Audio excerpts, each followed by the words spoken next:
know is, I'll tell you a little bit about McGill. I have been around McGill for a long time, and went to school here too, and had some adventures here.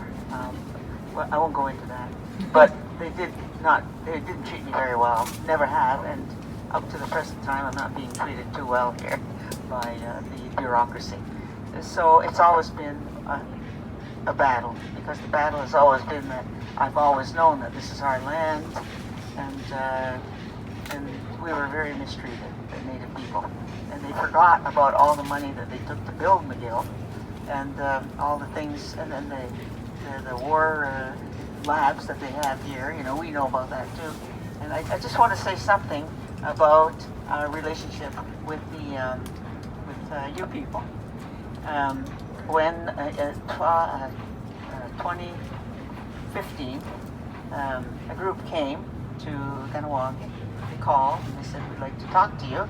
So a group came out, and I think they were called the Demilitarized McGill. And they came, we spent the day together, and they brought a big stack of Freedom of Information documents to show us. And those people already knew that we had been through the same thing. We had been through, many different things that were done to us to annihilate us, and that there were, some of us left, and most of us, there were a few of us that were still fighting, still organizing ourselves, and so on. So they did get in touch with us, and they came out there, and we spent the whole day.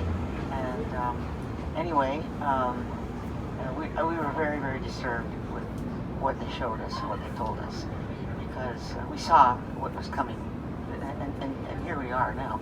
And it was what happened to us.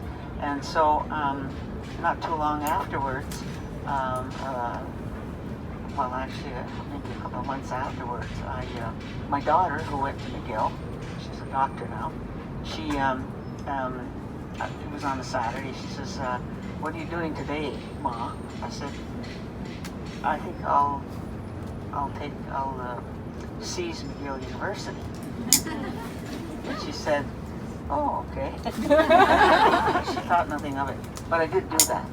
I wrote a seizure notice and sent it to McGill, and I sent it by registered letter. And we didn't receive anything back from McGill. And I think the name of the person in charge her name was Fortier. And Suzanne Fortier, that's right.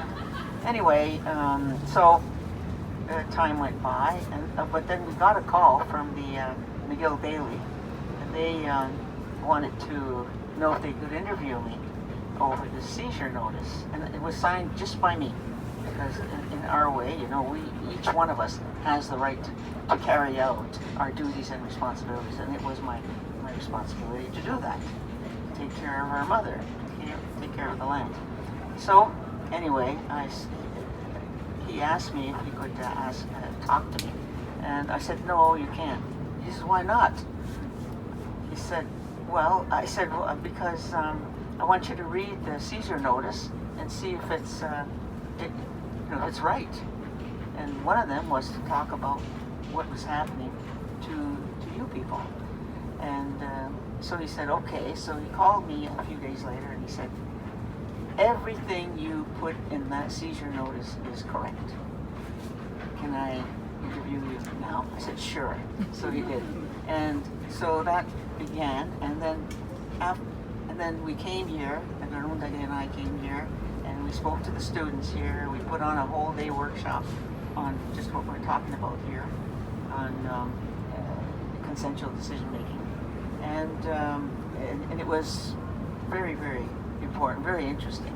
And I came and I spoke to students in a great big ballroom. I don't remember where it was. Anyway, so at the very end, after listening to what I had to say, and they said, well, what are you going to do now? Are you going to go to the police and, charge McGill with what they've done and so on? And I said, are you kidding? I said, I just told you about this horrific crime that's been committed on your behalf. said, I think, that you people should call in the police. Anyway, so I left. Anyway, so nothing was done. This went on for years, and no response. But eventually we decided we had to do something because things were getting worse. So we took the case to the court. So that's one of the things that I brought up in the seizure notice. And also I wanted proof of how they got this land. Show me the proof. And they haven't got anything. That's a question they can't answer.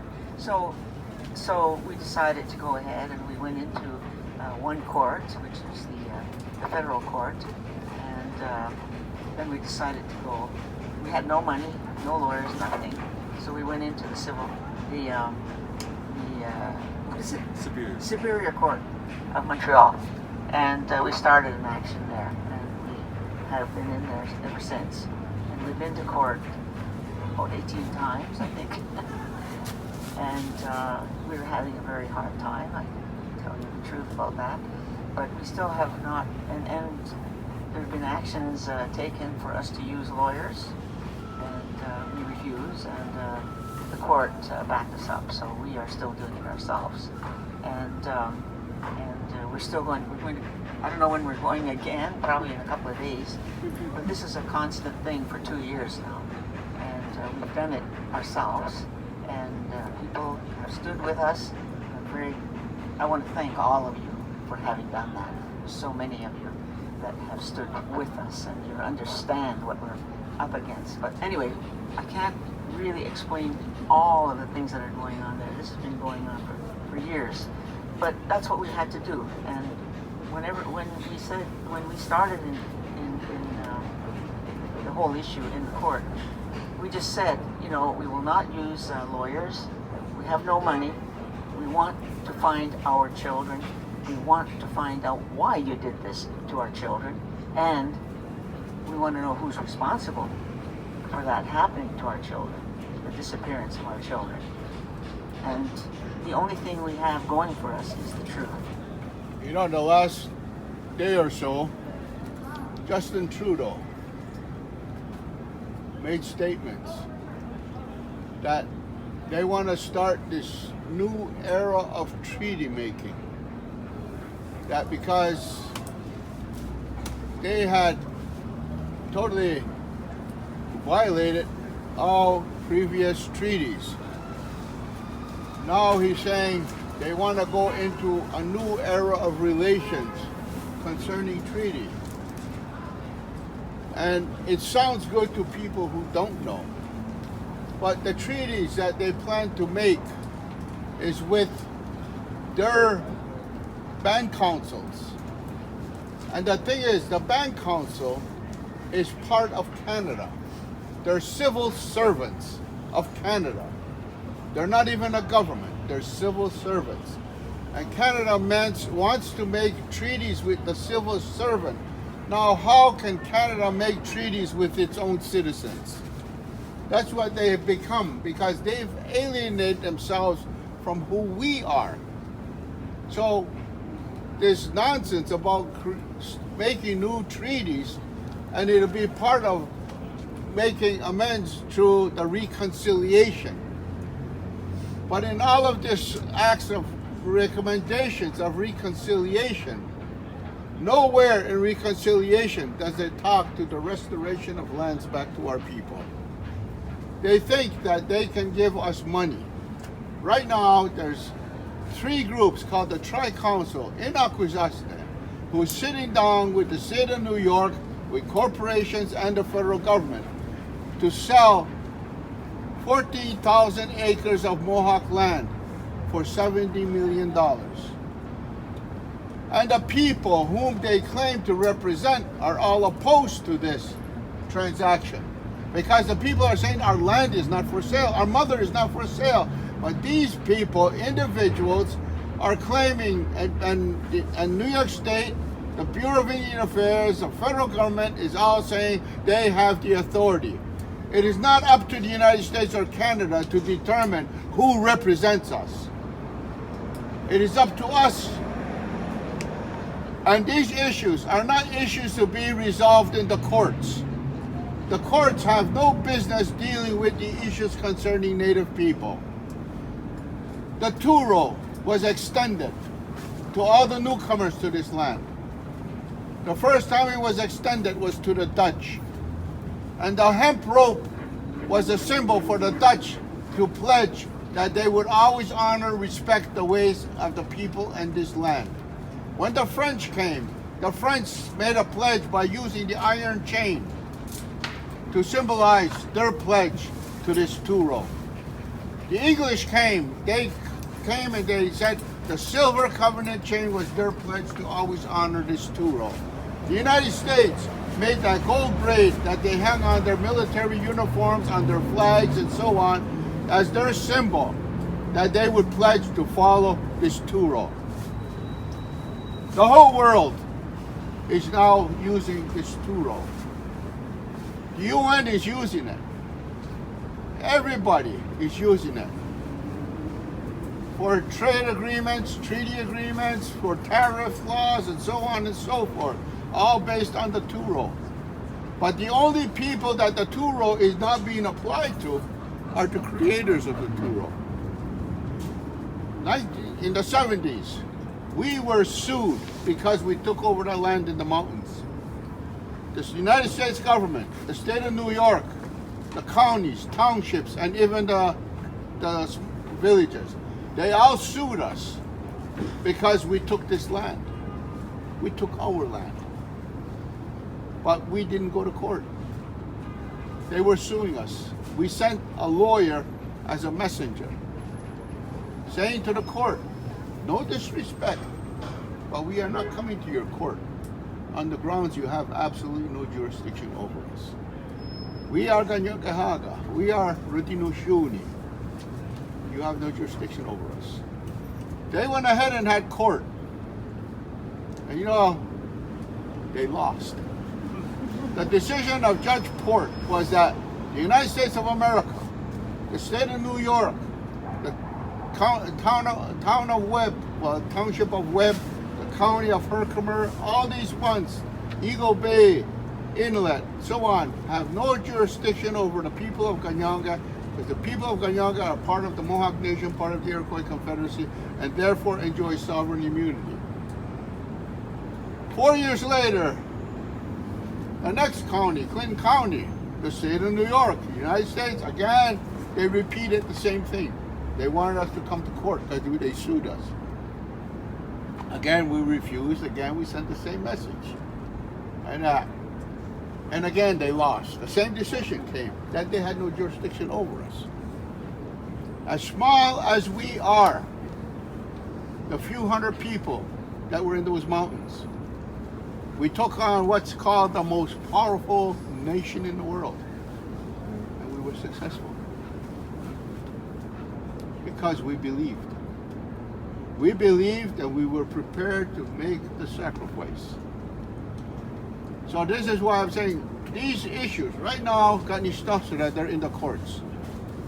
Because the thing is that they turn around and they ask the bank council if they condone the act of these women. They turn to bought out so-called traditionals and that to if they condone it. And they all say no because they're all on the payroll. They're all on the payroll. And then the court says to the mothers, you have to have a lawyer. They asked me about it. I said, no, you don't. I said, since time immemorial, we've spoken for ourselves. We don't need a mercenary to speak on our behalf. And let's stay focused. Those children, who committed the crime, and how are they to be held accountable? Nobody talk money. Nobody talk any of this stuff. Talk about the acts that have to take place. And our women have done very good. They've done very good. I've tried not to be part of the arguments in there. I came once. That was good enough. That was good enough. So I just thought I'd bring that stuff up about these courts and about these treaties and so on. How can somebody who's constantly broken all their word, say because the treaty is based on your word. We did not have written documents to say we have an agreement. We have a pledge. And those wampum belts show our pledge. And to this day, we stand by ours. A lot of young people say, if they've broken it, why are we still respecting it? We said we respect it because that's our word. And we hope that someday, some generation of theirs will start to face up to the truth. And maybe they'll honor the pledge of their ancestors. So I thought I'd share that with you because I know those are the kind of things that you're not going to hear. You're not going to hear from all these, sellouts. The thing is that I didn't come to you wearing a ribbon shirt or a Gastoa or any of that stuff. I didn't come here to perform. The days of Buffalo Bill and Wild Bill Hickok is over. When I see Pierre, from the time of Pierre Trudeau to Jean Chrétien to Justin Trudeau to the Pope or to the President to the Queen, everybody coming, and all Native people coming out dressed in regalia. We are not people who have regalia. If you're a show people, you have regalia. And I would never sing for Justin Trudeau, I would never dance for him, and I would never stay silent. And that's what those people are doing. That's shameful. That's shameful. And I want this film, and that's why I say I'm not afraid. I'll say what I have to say. And if there are Native people out there who don't like it, well, they can kiss me where the sun don't shine. Thank you.